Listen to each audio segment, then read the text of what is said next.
大家好，欢迎收听台湾俗间。今仔日要甲大家介绍的俗间是田螺甘水过冬。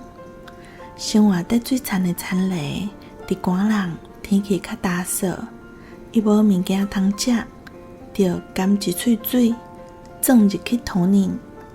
等冬天过去，就是讲咱人若拄着光景无好的时阵，生活会较艰苦，就要等待时机，亲像田螺甘水过冬同款。春天的雨水若够，好过的日子嘛够啊。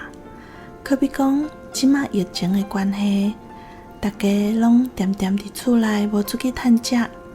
等有一天为疫情逃放出来，大家的生活会愈来愈好，艰苦的日子过去，光明的未来就伫目前。以上，感谢收听。